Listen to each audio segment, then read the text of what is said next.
Þetta svona efni kynningarinnar. Ég ætla að fara hérna segja aðeins frá skýrslunni. Svo ætla ég að segja ykkur frá hérna þessum umhverfisbreytingum í hafinu í Ísland og síðustu áratug og hvers má vænta.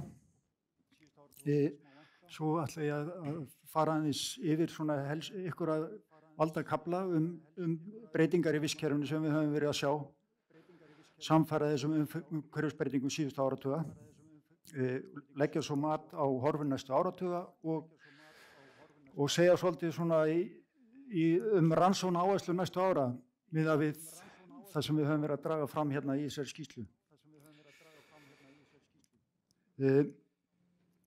En kannski áður en ég fær hérna inn í markmiðin að mér langar að segja aðeins tildrög skýrslunnar að þau tengjast í að sjávarútvegs- og landbúnaðarráðherra ákvað að veita fé í gerð skýrslu þetta efni, það er að segja stöðu vistkerfa Íslandsmiða og það yrði gert í tengslum við þingsályktunartillögu Alþingis tímabundið fjárfestingarátak til að vinna gegn samdrætti í hagkerfinu í kjölfar COVID heimsfaraldursins. Já, tvöfald, já, hlut. Og þetta verkefni byggði þá á fyrri tillögum frá Hafrannsóknastofnun og skyldi stofnunin hafa yfir umsjón með því. Markmiðin eins og kemur fram hérna að gera grein fyrir þeim breytingum sem hafa orðið á umhverfi og lífríki hafsins undanfarin ár, orsaka samhengi þeirra og hins vegar að leggja mat á áhrif þessar umhverfis- og loftslagsbreytinga framtíðarinnar á vistkerfi sjávar með mismunandi forsendur. Mér langar að segja að fyrir þá sem að þekkja vel til hérna umræðuefnisins og eru mikið inn í þessum hvað hefur að gerast undanfarnum árum, munu kannski sjá þegar fara að glöggva í skýrsluna að það kannski ekki mikið nýtt þarna. Þetta er ýmislegt sem að hefur verið bara í deglunni og við höfum verið að kynna. Þetta er samantekt, en ég held að ég megi fullyrða það að gildi skýrsluna felst fyrst og fremst í því að hér er verið að safna öllum þessum upplýsingum saman og upplýsingum og þekkingu og reyna að nýta þessar upplýsingar til að segja eitthvað framtíðarhorfur næstu áratuga. Og úttekt af þessu getur leiðið til grundvallar aðlögun að umhverfisbreytingum í framtíðinni og hún mun styrkja grunn að vistkerfisnálgun við stjórn fiskveiða og nýtingu auðlindina og auðvitað dregur fram þekkingaröflun og hvar er þekkingar þörf. Og við allavega sem komum að skýrslunni, við trúum því að þess vegna að skýrslan hafi bæði víða skírskotun og geti nýst á mörgum sviðum. Þorsteinn fór yfir þetta svona lauslega, en það eru alls 33 höfundar af skýrslunni, flestir hérna frá stofnuninni, en líka höfundar frá Háskóla Íslands og Háskólanum á Akureyri. Hún skiptist í þessa 11 kafla og 14 undirkafla undir því. Það var 6 manna ritnefnd sem stjórnaði ritstýrði skýrslunni. Ásamt mín voru það Guðmundur Þórðarson, Guðni Guðbergsson, Ingibjörg Jónsdóttir, Sigurður Guðjónsson og Sólveig Ólafsdóttir. Og við sem heild, ég tala fyrir hönd þessar ritnefndar, viljum auðvitað þakka öllum sem komu að gerð skýrslunar, þar með talin höfundum, yfirlesurum og uppsetturum og ráðuneytinu þakka fyrir stuðning og aðstoð alla við yfirlestu líka og fyrir að hafa gert þessa vinnu mögulega. En þá langar mig að byrja að kynna aðeins skýrsluna, innihald skýrslunar og mig langar að varpa upp þessari típisku mynd hérna straumakerfið, yfirborðsstraumakerfið við Ísland sem einkennist þá að þessum rauðu pílum sem er að sýna Atlantsjó, hlýjan Atlantsjó sem er að koma sunnan, Atlantsjó að sunnan og svo erum við með kalda sjóin, pólsjóin, bláan hérna að norðan. Og við erum gjarnan í allri umræðu ástand hafsins að beina sjónum okkar að ástandinu fyrir sunnanlands annars vegar, það er að segja hitan í hlýsjónum sem er að koma sunnan á frá og svo er það hins vegar norðan til á þessu svæði hér þar sem að gætir þessar blöndunar og og streymi hlýsjávar norður fyrir land sem að getur verið breytileiki á verulegu og haft verulega áhrif á ástand sjávar þar fyrir norðan. Nú, næsta mynd einmitt að fókusera á þessi svæði, annars vegar svæðin hérna fyrir Sunnanland, öllu heldur hér vestanlands, Faxaflóa og hins vegar hérna á Selvogsbanka. Hérna eru sniðin okkar, föstu sniðin sem við heimsækjum ársfjórðungslega sýnd hérna allt í kringu landið. Þetta þá efri myndirnar að sýna hérna hitastigið annars vegar við Siglunes fyrir norðan og Faxaflóa Reykjanes og hins vegar hérna neðri myndirnar á Seltan. Upp úr 2000 þá fer að hlýna hérna verulega Atlantsjórinn hérna fyrir Sunnanland og þið sjáu það hérna glöggt, þetta keðjumeðaltal hérna, þessi dökka línan, þetta sér að variasjónum milli veturs og sumars sem við sjáum hérna upp og niður. En hitinn fer að hækka verulega, en við höfum reyndar að sé smá lækkun núna undanfarin ár, en enga síður er hérna varmaflutningurinn hingað inn á Íslandsmið ennþá mikill og við sjáum að þetta aðeins að uppleiða aftur. Það varð eitthvað smá breyting hérna og við sjáum það líka hérna á Seltunni að hún féll mikið niður, ég ætla ekki að fara út í smáatriði hérna hvað var að valda þessu, en þetta hafði með atburði í hérna skal ég segja ykkur, Labradorhafi að gera. En burtséð frá því, þá allavega veruleg hlýnun upp úr 2000. Það skilaboðin hér. Ef við skoðum Norðurland, þá það svipað, ekki eins afgerandi, en það verður hlýnun hérna upp úr 2000 og það hefur verið verulega hlýtt hérna. Hér síðasta hlýindistímabil, bara svo að það komið fram, að við erum að tala hlýindistímabil sem var kringu 1930 til 1960. Það sést kannski ekki hérna, en hérna 1950 og hér 1960. Nei, þið sjáur ekkert. Hér sem 1960 og hérna þetta hlýindistímabil sem var hérna á þeim tíma, en svo fáum við hérna stóra seltufrávikið upp úr 1965 sem var vegna mikils uppsöfnun á fersku sjó í Íshafinu, streymdi hérna til lands og það var veruleg kólnun og sjáum líka á Seltunni að það var ferskur sjór og saltur. Þetta sagan sem við þekkjum. Hlýindistímabil hér, mikil selta og svona eitthvað meðaltalsár og svo hlýindi. Nú, ég hef farið í gegnum þetta umhverfisbreytingar síðustu áratugi, má að mestu leyti rekja til breytinga á hafstraumum sem hafa borið upp að landinu heitari og kaldari Atlantsjó og af meiri krafti en á árunum 65 til 95. Og þessar breytingar hafa skilað sér norður fyrir land við streymi hlýsjávar þangað. Þetta má einkum rekja til náttúrulega sveiflna. Það að segja að þeir tengja síður breytingum á loftslagi af mannavöldum. Það svona niðurstaðan hjá okkur og þá má spyrja hvers það að vænta á næstu áratugum. Við gerum ráð fyrir að það verði svipaðar sveiflur og verið hafa, en til lengri tíma litið verða áhrif loftslagsbreytinga meiri og lengri tíma litið þá erum við að tala eitthvað umfram næstu 3 áratugi eða eitthvað. Þá erum við að segja að það verða áframhaldandi hlýindi líkt á síðustu 20 ár, meðan að síðasta stóð í 30 ár. Við getum gert ráð fyrir að það verði ykkur meðalár með tilliti til hitastigs eins og við höfum verið að sjá þarna á tímabilinu 1970 til 2000, en svo líka einsviðsmynd sem gerir ráð fyrir að það geti orðið veruleg kólnun líkt og gerist á hafísárunum, einfaldlega því að það hefur orðið mikil uppsöfnun á ferskvatni í þessum Beaufort-hvirfli í Norður Íshafi og sem bara raunar svipaðar aðstæður voru fyrir þessi köldu ár og ef að hæðin yfir Norður Íshafinu gefur eitthvað eftir þá gæti þessi kaldi sjórs streymt út og komið inn á Íslandsmið. Þannig að þetta ein sviðsmynd.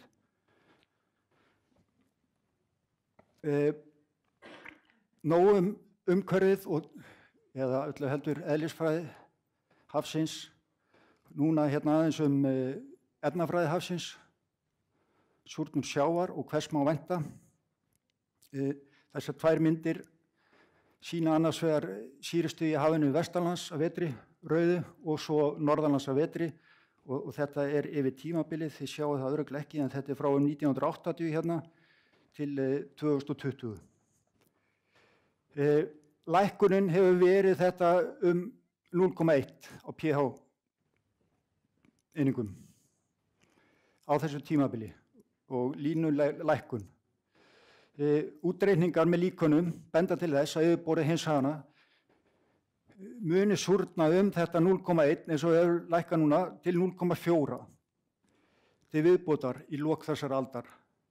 En mismunandi forsendur náttúrulega sem losunarhraða breyta þetta miklu.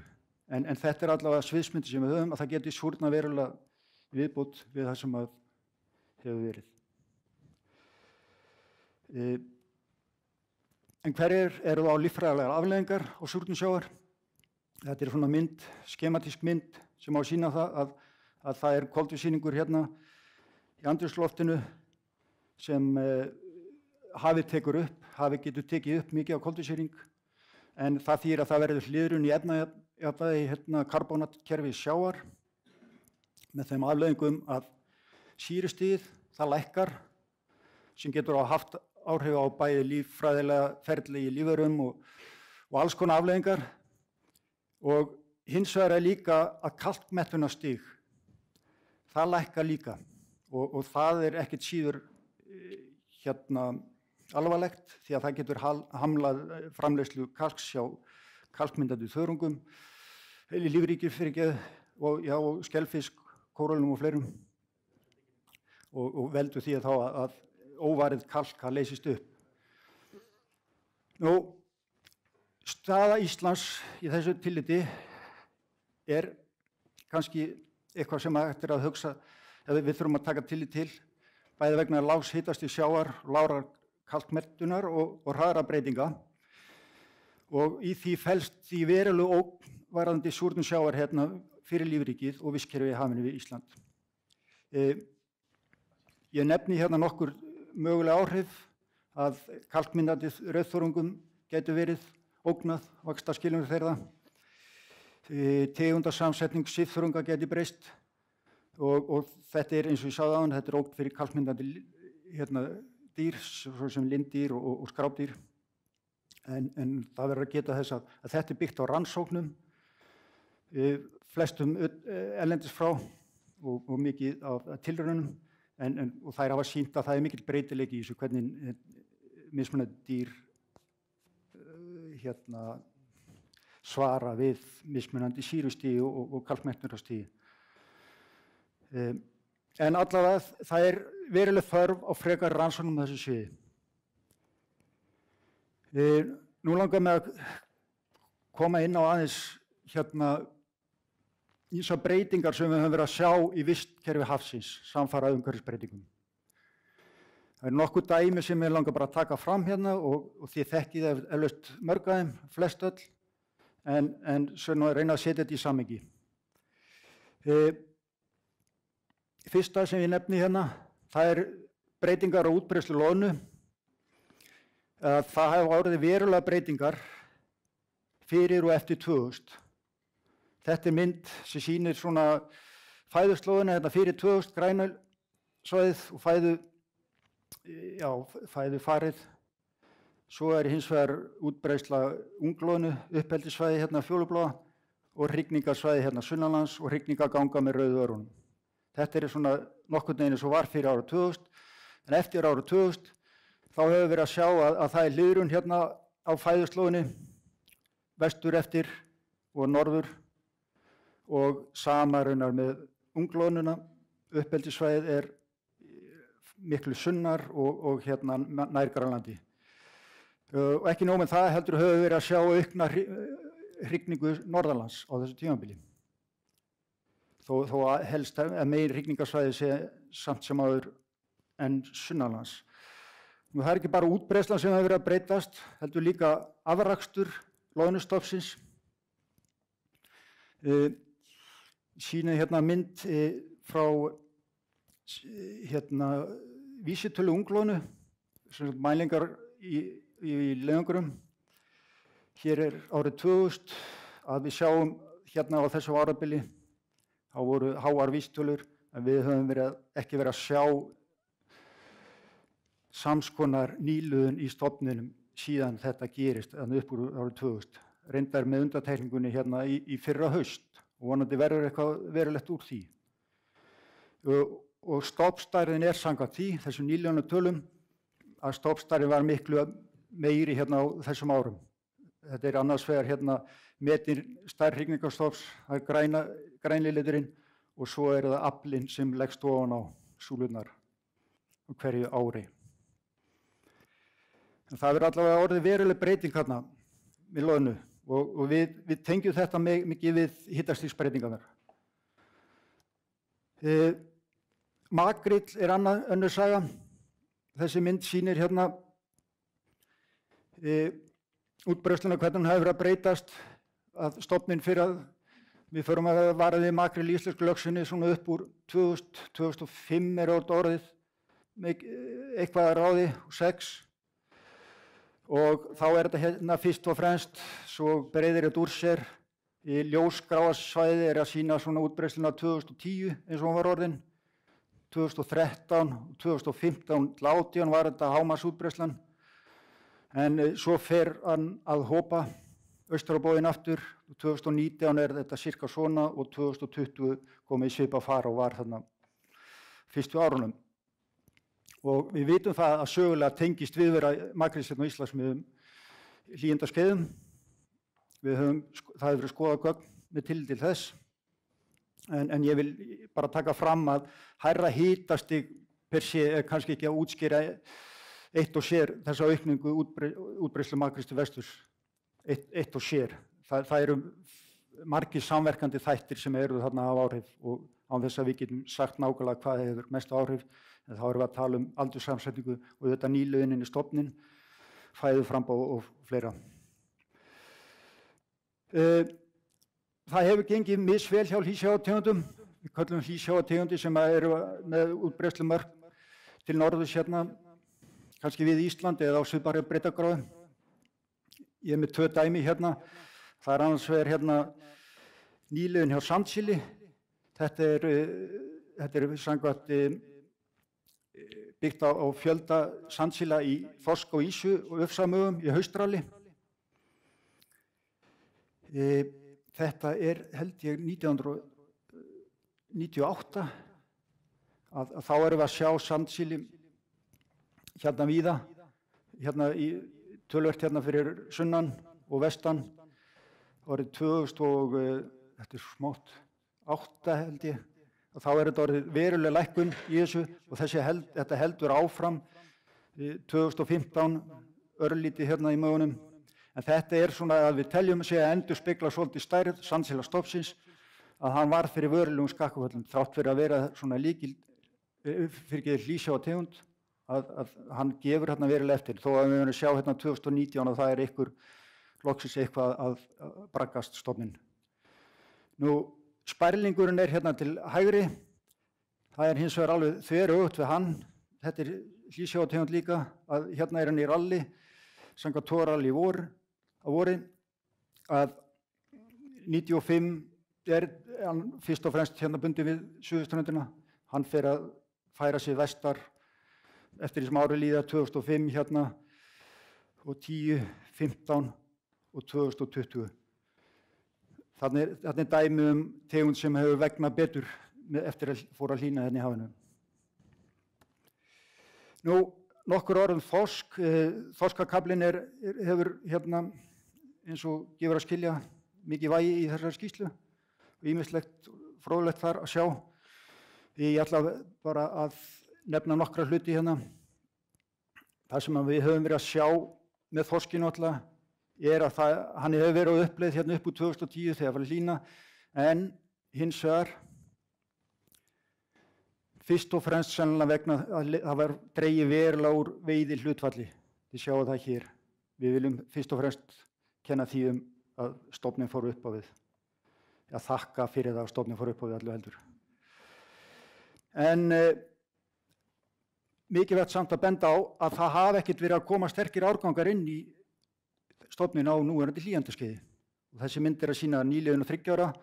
Hér á þessu tímabili, hérna eru 1990 og það að koma sterkir árgangar öðru hvoru, en þetta hefur verið tiltölulega flatt eftir hlýjandaskeiðið.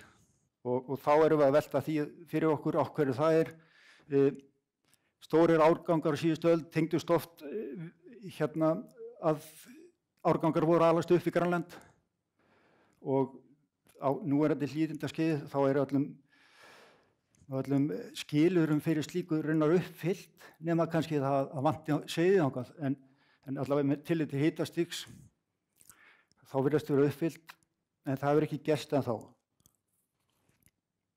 En það kannski það sem þarf til að fá sterka árgang í þorskstofninn, þessar verulega sterku að uppeldissvæðið stækki og með þessum hætti getur það gert það náttúrulega.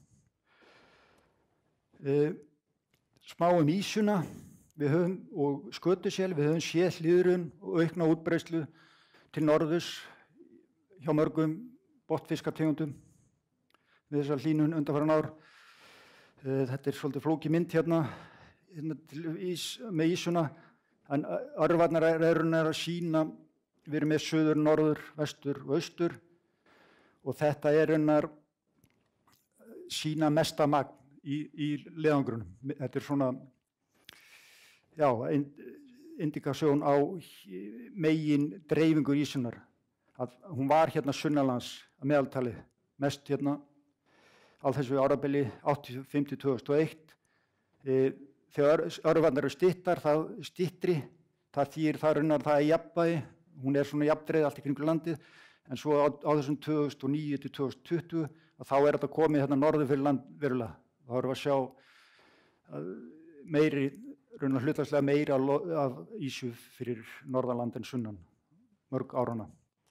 Skötusölur í Marshali, það sama saga, að hérna 85 var hann aðalega vegast hérna sunnanlands, 95 fær hann að sjást eitthvað hér, en svo verður hérna sprengja 2010, hann fer hérna norður fyrir land og það gerist sama tíma að stofninn náttúrulega að stækka, eins og ég sjáu það, og svo hefur hann verið að gefa eftir núna á síðustu árum og eitthvað hopaði útbreiðslunum líka, en hins vegar þá hann hérna víða að finna töluvert öðruvísi heldur en var hérna fyrir línuna.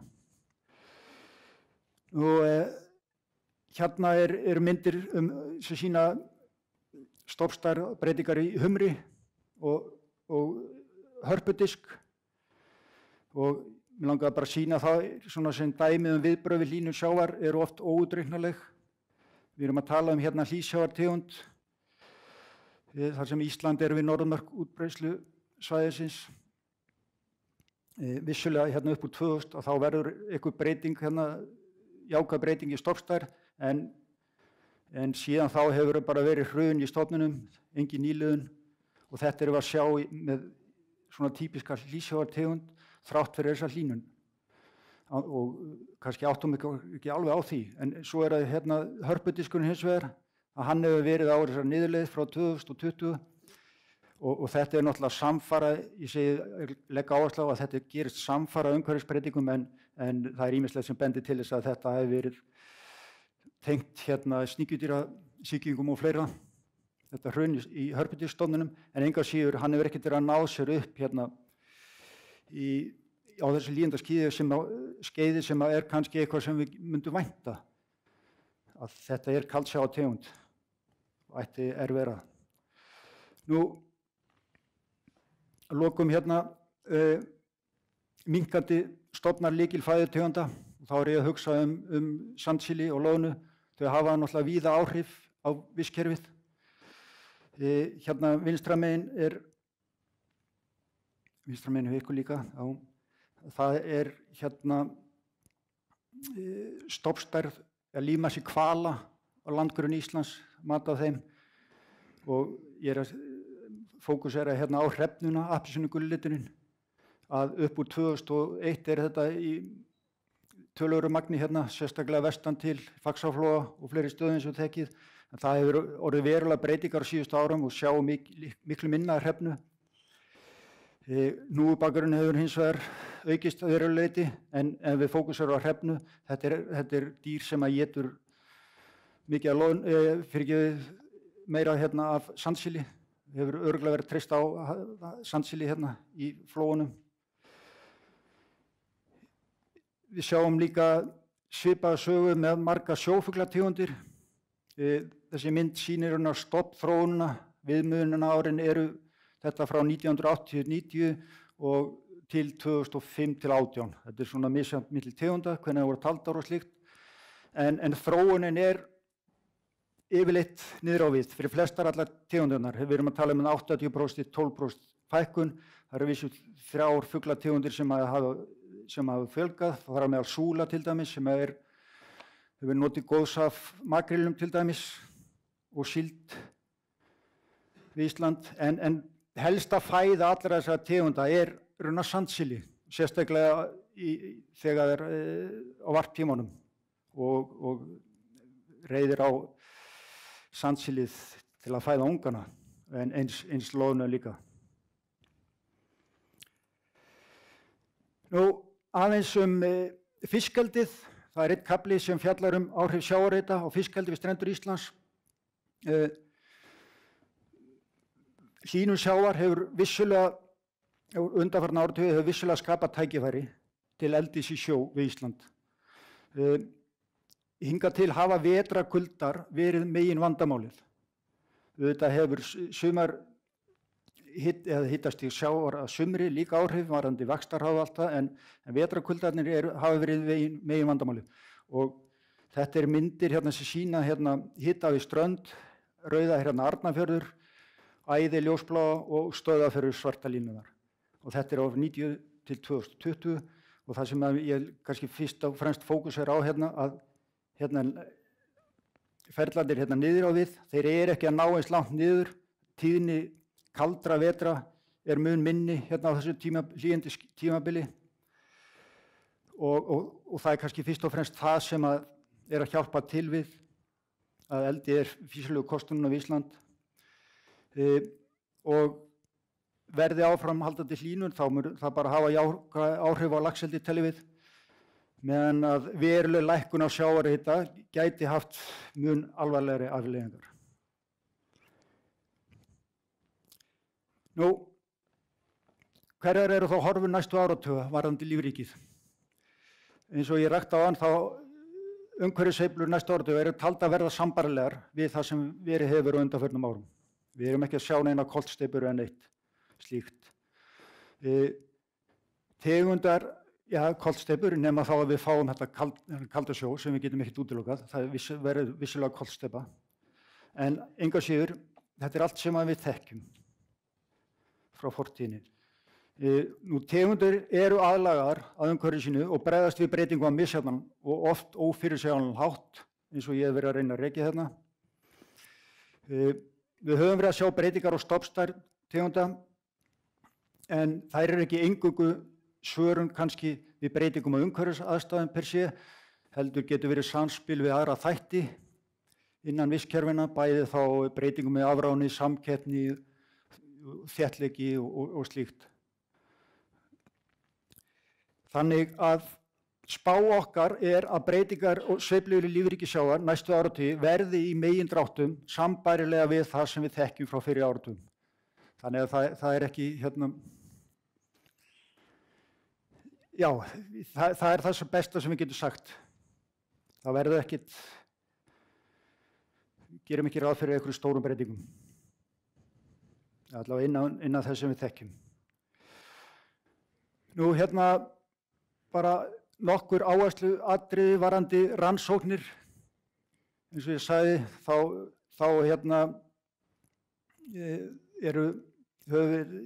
tókum við saman svona áhersluatriði sem við þyrftum að stúdera betur inn í framtíðina með við þekkingarstig okkar í dag og til að geta sinnt svona rannsóknum áfram og hérna komið eftir 5 ára, 10 ár aftur með eitthvað nýtt í farteskinu.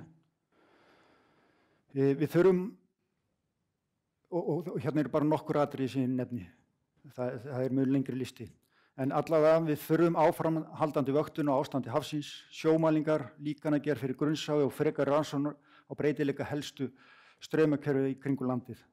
Þetta mikilvægt. Við þurfum að halda áfram vöktun á súrnun sjávar, eins og ég nefndi áðan, en einnig líka að rannsaka áhrif súrnunar á einstaka lífverur og vistkerfi í heild. Við þurfum að koma upp tímaröðum heildarfrumframleiðni svifþörunga eftir hafsvæðum og eins hlutdeild mismunandi svifþörunga. Þetta getur skipt sköpum varðandi þekk eða skilning okkarinnar á vistkerfinu í heild. Við þurfum að byggja upp tímaraðir vísitalna magn ljósátu við landið. Ljósáta helsta fæðutegund margra tegunda, þar á meðal hvalana, margra fuglastofna en líka ufsa fleiri og botnfiska og uppsjávarfiska. Við þekkjum því miður allt og lítið vísitölu eða magn ljósátu, breytileikann magn ljósátu við landið. Við þurfum að efla rannsóknir á fyrstu æviskeiðum nytjastofna og þar með talið breytileika nýliðunar sem auðvitað bara lykilstærð í sjálfbærni nýtingu náttúruauðlinda. Þetta viðfangsefni sem að menn hafa verið að eiga við síðustu rúmlega 100 ár frá því að Jóhann Hjort vakti athygli á þessu. En við höfum svo komist stutt í þessu en engu að síður þetta mikilvægt og þetta lykilstærð sem við erum að fást við hérna stofnuninni varðandi nýtingu auðlinda. Fæðuvistfræði hafsins í heild sinni þarfnast frekari rannsókna og þar á meðal til dæmis að greina hlut sjávarspendýra þar og hlutverk þeirra í vistkerfinu. Við þurfum að efla reglulega vöktun á sveiflum í stofnstærð sjófugla allt í kringum landið. Þetta hefur ekki verið mjög kerfisbundið hingað til. Ég segi þetta því að sjófuglar eru oft gefa svona vísi hvað að gerast á neðri stigum vistkerfisins. Þar með talið til dæmis hvernig ástand sandsílastofnsins getur verið og slíkt.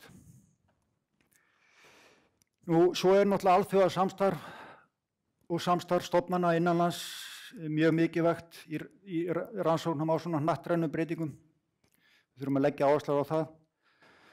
Og svo segi ég hérna að það verði brýnt að það verði gerð heildstæð áætlun hafrannsóknir á komandi árum þar sem saman fer endurmat og skipulag núverandi rannsókna og auknar áherslur lagðar á að aflað verði nauðsynlegar þekkingar sem þörf á til að svara hvernig okkar helstu nytjastofnum munu farnast í framtíðinni. Ég held að þetta sé mjög mikilvægt atriði sem við tókum saman hérna í skýrslunni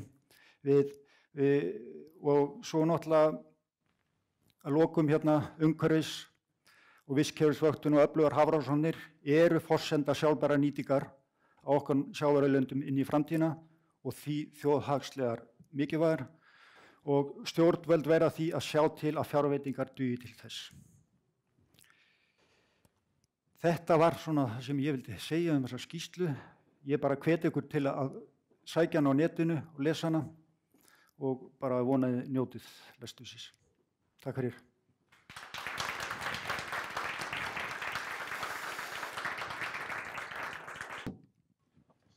Takk kærlega fyrir þetta, Guðmundur, og takk fyrir góða samantekt á mjög viðamikilli skýrslu sem sýnir okkur í grunninn að það sem við megum búast við á næstu áratugum er kannski í takt við það sem við höfum verið að sjá á síðustu áratugum og í framhaldi af því og horfir aðeins lengra fram í tíman þá koma umhverfis eða loftslagsbreytingarnar sterkara inn og þar óvissan og mikilvægi þess að vel sé fylgst með því sem að gerast og að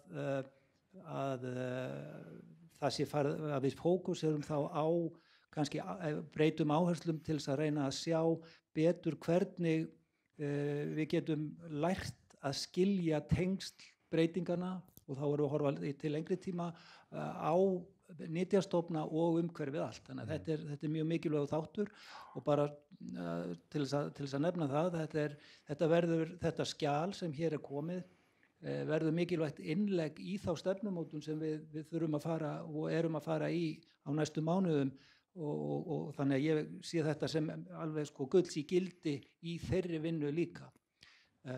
Og ég glemdi nú að þakka öllum þessum 33 höfundum hér í upphafi en Guðmundur gerði það en ég veit að þetta er búið að vera mikil vinna ekki bara á síðustu mánuðum sem ég hef náð að fylgjast með heldur alveg frá því að verkið fór af stað í september. Ég hafði ekki hug á því að við myndum hafa einhverja langa spurningasessjón nema að sé eitthvað mjög brýnt.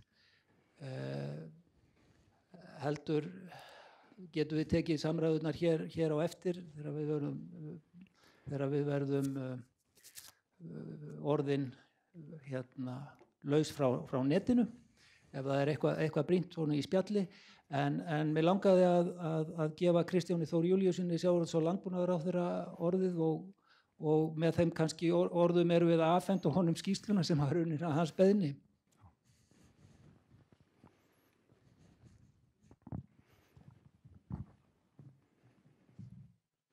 Kæra þakkir Þorsteinn og Guðmundur fyrir kynninguna. Ég vil sömulegis bara færa öllum þeim sem að þessu verki hafa komið bestu þakkir fyrir þeirra framlag. Þú nefndir það hér við Guðmund Þorsteinn áðan að þetta svaraði svona ákveðinu óvissu sem við þyrftum að geta tekist á við hana sem að byggja okkur, hún lægi í umhverfisþáttunum. Ég held hún liggi miklu víðar, sko. Ég held að við sjáum bara ágætlega þessari samantekt og nauðsyn þessa verks. Á óvissan það sem að býður okkar liggur ekki bara í vísindasamfélaginu, hún liggur miklu víðar í þjóðfélaginu. Við sjáum bara hvernig umræðan loftslagsbreytingur og áhrif þeirra á vistkerfi hafsins hún byggir oft á tíðum bara á vanþekkingu og grunnurinn að því sem að þarf til dæmis í aðdraganda þeirra skemmtilegu kosninga sem eru framundan í haust mjög gott fyrir þá sem eru að taka þátt í þeirri umræðu að hafa eitthvað grundvallargagn þennan mikilvæga þátt bara fyrir afkomu Íslendinga og ókomnum árum. Þannig að við getum byggt umræðuna á einhverju greiningu, samantekt á þeirri bestu vitneskju sem okkar færasta fólk á þessu sviði hefur dregið saman og fyrir það ber að þakka. Og ég vænti þess og vona að þetta geti orðið okkur öllum gagn gott til þess að efla og styrkja þekkingu okkar á einhverju sem við höfum ekki fulla vitneskju og munum væntanlega aldrei ná en tökum ákveðin skref í þeim efnum. Kæra þakkir fyrir framlagi og gangi ykkur vel með áframhaldið. Takk.